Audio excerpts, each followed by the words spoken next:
Y una vez en este caso que nos dimos cuenta de los conceptos clave, de la postura y la manera en cómo argumentar, ahora bien, ¿cómo llevarlo a cabo o cómo sintetizar esos conceptos? Bueno, ya le hemos abordado en tres posiciones que son, bien lo dice ahí, algo que sea visual o en este caso que sea, que muestre relaciones importantes entre conceptos y tema, que son los mapas semánticos, los mapas conceptuales, los, eh, los cuadros sinópticos, es decir, ya depende de ti cómo lo quieras realizar, pero tenemos diferentes maneras de cómo sintetizar esta información de las cuales ya no vamos a repetir porque eso va a ser como eh, bastante cansado otra vez ver ese tipo de información, pero recuerda que en este caso tenemos organizadores gráficos de los cuales nosotros podemos hacer ayudar y ya depende de ti cuál sea el más fácil para ti o cuál sea el más adecuado, pero recuerda que cada uno tiene cierto tipo de características, como unos tienen llaves, otros tienen las nubes de los cuales parten y de los cuales tienen que tener colores llamativos, imágenes, otros son meros conceptos de los cuales tienen que estar relacionados y tenemos que ponerlos o todos.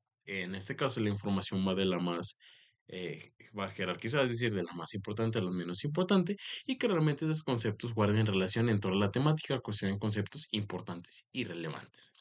Es decir, cada uno en este caso se enfoca en información sintética y sobre todo primordial en torno a la temática. Pero como bien te lo decía aquí, ya no se trata de repetir otra vez esos temas que hemos visto, pero la manera en cómo llevarlos a cabo es a partir de los organizadores gráficos que nosotros podemos tener y realizar y hacer uso de ellos para la síntesis de la información. Y muy bien, ahora vamos a la redacción de una tesis. Ya que tenemos la manera en cómo se relacionan los conceptos, los sabemos explicar, los entendemos, saber la manera en cómo argumentarlos. Ahora bien, podemos nosotros emitir una tesis, ¿sale? Es decir, una afirmación en torno a una temática de las cuales nosotros tenemos que defender o queremos defender en torno a algo. Y aquí bien, primero nos hace la aclaración de que realmente en este caso el ensayo no solo se tiene que limitar a dos posturas, es decir, afirmar o negar algo, sino a lo mejor, como bien te lo decía, podemos hacer una comparación de la cual no me voy a meter ninguna postura, no la voy a afirmar ni la voy a negar. Más bien yo voy a hacer un análisis de esas posturas que hay para, en este caso, hacer una reinterpretación de esto y que realmente hacer notar que tanto una y como otra tienen razón. O que realmente las dos tienen, en este caso, equivocaciones y tienen que ver así de esta manera. Es decir, el ensayo no solo parte de afirmar o negar algo, sino que también el ensayo se puede hacer una interpretación de estas dos posturas o realmente hacer una nueva interpretación novedosa que no se haya notado, porque a lo mejor siempre se encasillan en esto o en lo otro. Eso puede partir primeramente un ensayo. Pero por otra parte, en este caso, como bien lo dice, un ensayo puede hacerse de la siguiente manera y me permito leerte este pequeño párrafo que está en la parte de abajo. Dice. La parte medular de un ensayo es la tesis, es decir, la información de la cual va a partir para, en este caso, abonar la información y abonar argumentos que sustenten esto que yo estoy diciendo, esto que yo quiero afirmar en torno a una temática. Y si se trata de una afirmación que representa el punto de vista del autor frente al tema, lo podemos plantear, es decir, recuerda que esto es subjetivo, es decir, acorde a lo que tú quieras escribir, ¿sale? Por eso en este caso dice, acorde al punto de vista del autor, porque cada uno tiene sus argumentos, o en este caso tiene pues sí, sus argumentos para decir que esto que está diciendo es verdad, o en este caso, esto que está diciendo no es verdad. Dice, se sustenta con los argumentos, por lo que se busca dar razones en su apoyo o defensa. Si es vaga o no está planteada, es posible que no se logre el objetivo del texto. Ojo con eso también. Una vez que tenemos la tesis, no solo vas a componer la tesis, sino que también recuerda que los argumentos son el sustento. Es la base de esto que hace que realmente se entienda la postura y realmente las personas que cuando les diga, eso realmente es cierto, porque realmente me lo está demostrando con este tipo de argumentos y una vez que los entiendo, quiere llegar a esto. Y por ende, eso que me está diciendo es verdad.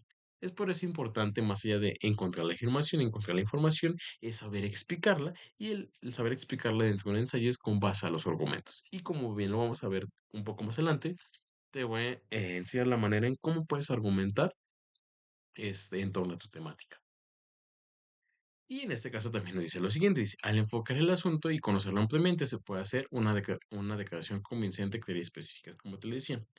Tenemos en este caso, buscamos las fuentes de información, modificamos nuestro tema. Una vez que modificamos nuestro tema y sabemos que esas fuentes del que nosotros encontramos va a ser acorde ahora ya que modifiqué, ahora lo leo, lo interpreto y si esa información realmente es buena, pertinente, ahora bien, y la entiendo y sé de los conceptos más importantes, al momento de escribir voy a decir, realmente entendí esto, este concepto lo relaciona de esta manera y por eso va a ser esto convincente, claro y específico porque saber a qué tema se refiere, a qué cosa del tema se refiere y la manera en cómo se relacionan esas dos cosas para saber si algo es verdad o en este caso algo no es verdad en torno a lo que yo quiero defender. Por eso en este caso puede ser claro y realmente puede ser convincente a las personas una vez que les doy, en este caso, mi postura.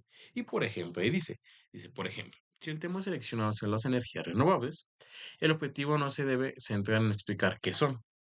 ¿Por qué no son? Porque realmente en este caso no va a ser eh, su afirmación o no va a ser su interés, sino en el cual es la perspectiva que se tiene sobre ello. Es decir, el objetivo no va a ser explicar qué son, sino en este caso, cómo es que se ven a esas energías renovables, si son buenas, si realmente son malas, porque tienen que verse de esa manera o porque no verse de esa manera. Es decir, esto va a depender del autor que quiera hacer en torno a una temática, ¿sale?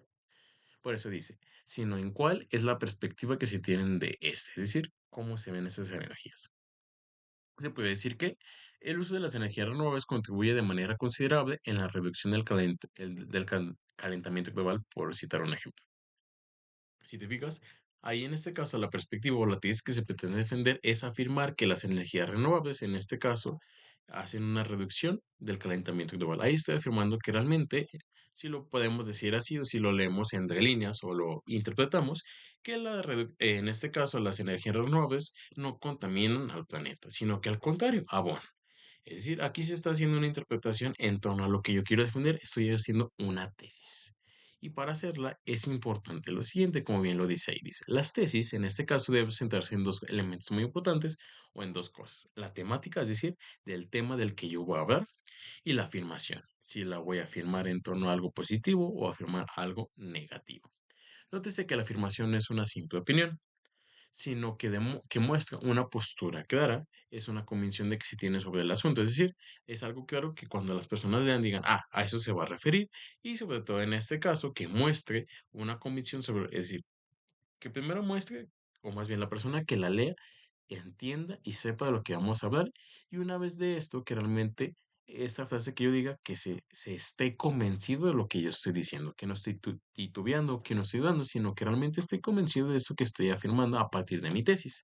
Dice, así pues, la información recolectada se debe seleccionar todo aquello que permite explicar la postura, pues, que tuvieron los argumentos. Es decir, que esta tesis de la que yo estoy diciendo primero, que sea clara. Segundo, que realmente no se dude de lo que estoy diciendo, que realmente las palabras que yo utilice aclaren que va a ser esta postura y por ende toda esa información de la cual yo estoy recabando sea acorde a lo que yo pretendo defender en mi tesis. Y un ejemplo puede ser así, si te fijas, para hacer si lo bien no recuerdas, tenemos una temática y una afirmación. Y en este caso voy a utilizar la temática de los narcocorridos. Y por eso dice, los narcocorridos como canciones que defienden a los actos del narcotráfico. Es decir, aquí tengo mi temática que son los narcocorridos. Y en este caso la afirmación de que eso afirma, o yo estoy sustentando que defienden los actos del narcotráfico. Si te fijas, hay dos cosas muy importantes. La temática, narcocorridos, que es la temática, y la afirmación, estoy afirmando que ellos, o acepto que realmente los corridos defienden a los actos de narcotráfico. Así de simple. Y si te fijas, utilizo un lenguaje que no dude de lo que yo estoy diciendo, que realmente es convincente y que una vez que lo leemos, se hace claro a lo que yo me estoy refiriendo. Así de sencillo es como se hace una tesis y recuérdalo, eso es muy diferente al título. El título nos prepara para saber de qué temática se va a hablar y la manera de, más bien de la temática que se va a hablar y de lo que nosotros pretendemos defender. La tesis es algo distinto porque yo estoy afirmando de algo lo que yo voy a defender. Igual lo vamos a ver un poco más adelante, pero no lo confundas. Esto es la tesis y a lo mejor en este caso el título es el nombre que se le da al documento y es algo que realmente el lector lo prepara para saber, ah, esto se va a tratar de esto. Bien. Y ahora la construcción de argumentos es, en este caso, como bien te lo decía, son los razonamientos que hacen que realmente la tesis se entienda y sobre todo sea convincente y realmente sea clara para las personas que lo están leyendo. Es por eso, primeramente, formularlas de una manera adecuada en la cual bueno, se entiende, sobre todo se llega a entender el porqué de esta tesis o el por qué se defiende de esta manera. Por eso es importante que se ordenen de relevancia, es decir, de los más importantes a los menos importantes y sobre todo ponerlos de una manera lógica, es decir, que sea secuencial. Primero ponerte esto, luego esto y así que se vayan relacionando para decir, ah, ahora entiendo por qué lo dijo de esta manera y por qué se relacionan de tal a cual manera. Y eso hace que se arroje una cierta conclusión válida de la cual nosotros nos convenzcamos de lo que se está hablando. Y por eso en este caso también el lector o más bien el escritor que tiene que hacer en torno a estos argumentos, dar pruebas claras o en este caso también puede dar ejemplos de la cual realmente se puedan entender mayormente esto. Y un ejemplo de aquí que te voy a poner puede ser este. Dice, por ejemplo, si el tema es la violencia y se limita a otra vez, perdón. Dice, por ejemplo, si el tema es la violencia y se delimita a los celos en las relaciones de pareja son un tipo de violencia, ahora lo primero que se necesita es precisar la tesis. Es decir, si te fijas, ese es el título. Los celos en las relaciones de pareja son un tipo de violencia. Quiere decir que aquí el título nos está diciendo que una de las maneras en cómo se presenta la violencia son en los celos. Y los celos en este caso se presentan primeramente en las relaciones de pareja. Aquí nos está diciendo que va a haber de relaciones de pareja, de cómo se relacionan las relaciones de pareja con los celos y cómo eso hace que haya violencia. Ese es un título de lo que nos puede preparar en torno a esto, más no que sea la tesis que pretende defender. Y muy bien. Y a partir de eso nos explica la tesis. ¿Y cuál es la tesis?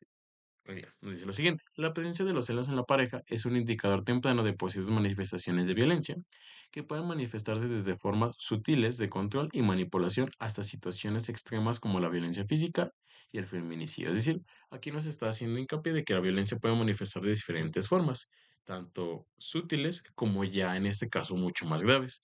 Las situaciones extremas como violencia física, es decir, golpes, o hasta asesinatos como se pueden dar el feminicidio. Es decir, realmente nos está diciendo que hay celos en la pareja y que eso se pueden presentar de maneras muy discretas a maneras mucho ya más graves que pueden hacer asesinatos o en este caso privación de la vida a las mujeres que en este caso viene siendo un feminicidio. Entonces, esa es su tesis. Afirmar que en este caso la violencia se presenta en los celos en la pareja. Y aquí nos da varios ejemplos de cómo eso se puede presentar. Esa es su tesis, afirmar que hay violencia en las parejas y que este se da mediante los celos. Esa es su tesis, afirmar algo. Ahora bien, ¿cómo va a sustentar que realmente eh, los celos hacen que haya violencia en las parejas? Eso es lo que va a seguir, puesto que en una relación de pareja pueden comenzar como expresiones de afecto o preocupación, pero a menudo evolucionan hacia comportamientos controladores y posesivos que pueden desembocar en actos de violencia. La naturaleza misma de los celos implica una falta de confianza en la pareja y una percepción distorsionada de la realidad, lo cual puede llevar a conductas abusivas como el monitoreo excesivo, la restricción de libertades personales y la intimidación emocional. Argumento. Es decir, aquí nos dice, bueno, los celos hacen que haya violencia de las más moderada a la más crítica. ¿Y cómo lo defienden? Y a lo mejor aquí te puedes estar proyectando tú o lo puedes estar recordando. Ah, sí, pues mira, los celos empiezan de esta manera. Primero empiezan a controlar a las personas, primero empiezan con comportamientos como de juego, lo tomas como algo normal. Sin embargo, esto va desencadenando una serie de actividades en las cuales ya se empiezan a manipular a la gente, en las cuales pueden hacer conductas agresivas, abusivas, monitoreo constante y a lo mejor dices, ah, eso sí es cierto, realmente los celos se demuestran de esta manera y realmente lo veo como algo común y corriente, pero realmente no voy pensando en cómo esto puede afectar a grandes rasgos mi relación. Es decir, realmente nos está haciendo hincapié de cómo los celos van pasando de algo muy mínimo a algo muy grave y lo demuestra con cierto tipo de ejemplos que como están aquí de una manera de argumentación. Si te fijas, le está argumentando a partir de ejemplos y explica qué son los celos a partir de cierto tipo de elementos o cierto tipo de actividades o ejemplificaciones que a lo mejor hemos vivido o que son en este caso al parecer muy obvias al momento de una relación. Es decir, primero defiende algo y posteriormente nos está dando una argumentación a partir de ejemplos de lo que puede suceder y la manera en cómo esto afecta a las relaciones de pareja. Si te fijas, es lo que se pretende hacer. Primero tenemos que tener una buena tesis y posteriormente tenemos que tener los argumentos necesarios para, en este caso, dar a entender mi afirmación en torno a una cierta temática y por ende entender mi tesis. Y recuerda que estos argumentos pueden estar acompañados de ejemplos o algo en este caso que ejemplifique más este, lo que yo quiero decir para que se entienda y quede en este caso comprendido lo que yo quiero detallar. Ahora bien, la manera en cómo podemos argumentar, como bien lo dice, pues puede ser de diferentes maneras. Depende del tipo de razonamiento o cómo tú lo quieras llevar a cabo, ya sea de una manera de autoridad, por analogía, de inducción, de deducción, por comparación, contraste o de causa, entre otras maneras de hacer. Yo te voy a enseñar las que te acabo de decir aquí. Como bien te lo dije, hay diferentes maneras de hacerlo, pero de las que te voy a enseñar y creo que son las que puedes más fáciles o entender de una manera no tan complicada, son las siguientes. O aquí también una de las maneras es, bueno, antes de comenzar con esto, se me olvidaba que está en esta diapositiva, son los contraargumentos, es decir, las posibles opciones que se le puedan dar a mis argumentos, como bien te lo venía mencionando para hacerlo algo rápido, son las reconsideraciones que yo tengo que tomar en cuenta una vez de lo cual yo estoy argumentando y también hacer notar que esto también pueden abonar en torno a mi argumentación y que también en este caso los pueden introducir a mi tema para también saberlos cómo rechazarlos o saber la manera de que ese argumento o ese contraargumento que dan realmente no es válido por cierto tipo de circunstancias. Recuerdo que también hay que tomarlos en cuenta para ya sea evaluarlos, para saber en qué están de acuerdo conmigo o saber en qué no están de acuerdo conmigo, para también la manera de saber cómo rechazarlos y el lector no tenga duda de cómo lidiar con esos contraargumentos de los cuales en este caso también se puedan poner en torno a la postura siempre y cuando él esté de acuerdo conmigo. Y bueno, el primero es el argumento de autoridad, es decir, una persona, en este caso, que la tomemos como la adecuada para hablar de una temática o de un tema, o que realmente tenga mucha credibilidad en torno a algo, realmente se funciona como argumento de autoridad, porque realmente una vez que lo mencionamos, lo tomamos como cierto, porque sabemos que esa persona es indicada, o es la más acorde, o es la más renombrada en torno a un cierto tipo de temática de la cual estamos hablando. Por eso dice, según Wittgenstein, en su libro de investigaciones filosóficas, demuestra que el lenguaje tiene varios usos. Y tomamos a Wittgenstein como un argumento de autoridad porque realmente sabemos que él es capaz y realmente sabemos que él tuvo aportaciones bastante interesantes y producibles en torno a una, en este caso, temática. Pero recuerda, no porque sea una autoridad quiere decir que realmente no porque lo diga una persona quiere decir que sea cierto. Puede ser que sí, pero también es importante no utilizarlos de manera siempre, porque no porque una persona lo diga quiere decir que sea cierta, sino que eso depende de las argumentaciones o de lo que se esté diciendo. Otro es el argumento por analogía. Analogía quiere decir que algunos elementos comparten un cierto tipo de característica y por ende si comparten un cierto tipo de característica, todo lo que les pase a ellos también le va a pasar a ese elemento. Por ejemplo, Esteban, Pedro y Juan estudiaron derecho. Comparten algo en común, estudiaron derecho, esas tres personas. Esteban y Pedro son buenos abogados. Por lo tanto, Juan debe ser un buen abogado, es decir, lo hacen por analogía, por lo que tienen en común, que en este caso estudiaron derecho y estudiaron juntos, y ahora tanto dos de esas personas son buenos abogados, por ende la tercera tiene que ser un buen abogado, no necesariamente, ¿ok? Pero es una de las maneras de argumentar que si tienen cierto tipo de característica, por ende también el tercer elemento también tiene o debe tener ese tipo de característica, y en este caso es ser un buen abogado. La otra argumento es por inducción, o como bien se lo dice, en este caso ir como de lo particular a lo general.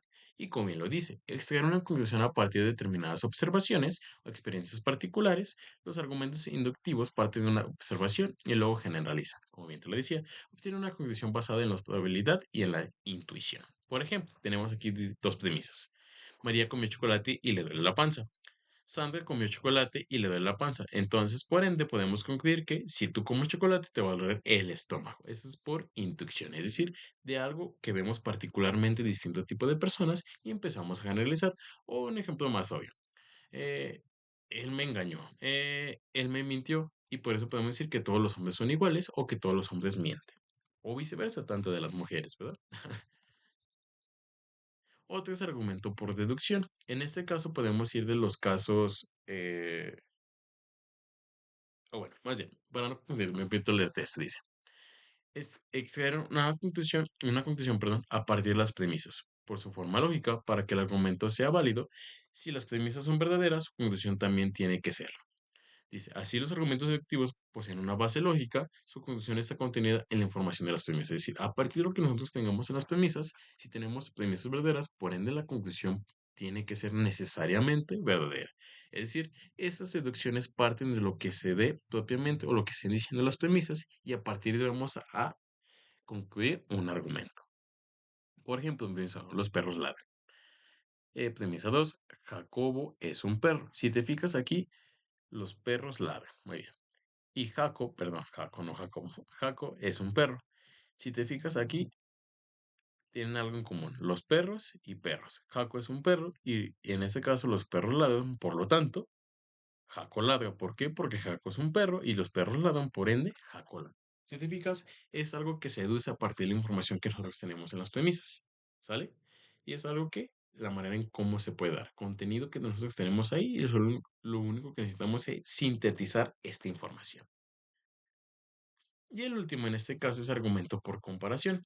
¿Qué quiere decir? Nosotros ponemos o emitimos que una persona o un argumento es de tal índole para hacer semejanza a que comparte cierto tipo de características. ¿A qué me refiero? Por ejemplo, dice, el discutir con las personas que defienden la corrida de toros es hablar con paredes. Aquí estoy haciendo la comparación de una persona con una pared. ¿Y por qué? Y empiezo a explicar cierto tipo de elementos que tiene ese argumento, esa persona, para hacer notar por qué en este caso tienen las mismas características o por qué los podemos comparar de esa manera. Dice, dado que muestran insensibilidad, nulo raciocinio y escucha, un nulo raciocinio y escucha para escuchar, me equivoqué, perdón, para escuchar propuestas con argumentos. Es decir, aquí estoy haciendo la comparación de una pared con alguien de la corrida de toros porque pienso que tiene esas mismas características, igual que una pared, no escuchan, tienen poco raciocinio, tienen insensibilidad y por ende, en este caso, eh, no entienden los argumentos contrarios a ellos y por eso se aferran a su postura, ¿sale? Y bueno, eso ha sido todo de mi parte en comparación de este tipo de argumentos, la manera en, bueno, la manera en cómo podemos argumentar, la manera de la tesis y la manera en cómo realmente los conceptos importantes de la teoría de cada autor son indispensables de entenderlos para saber cómo argumentarlos y saber cómo se relacionan y saber cómo explicarlos. ¿Vale? Y bueno, eso ha sido de mi parte. Espero que realmente te haya gustado esta clase y hayas entendido los argumentos. En caso de que no, recuerda dejarme un pequeño mensajito para explicártelos de nuevo o darte otro tipo de ejemplo para que queden mayor entendidos y pues en todo responder tus dudas. Y bueno, sin más, me despido. Hasta luego.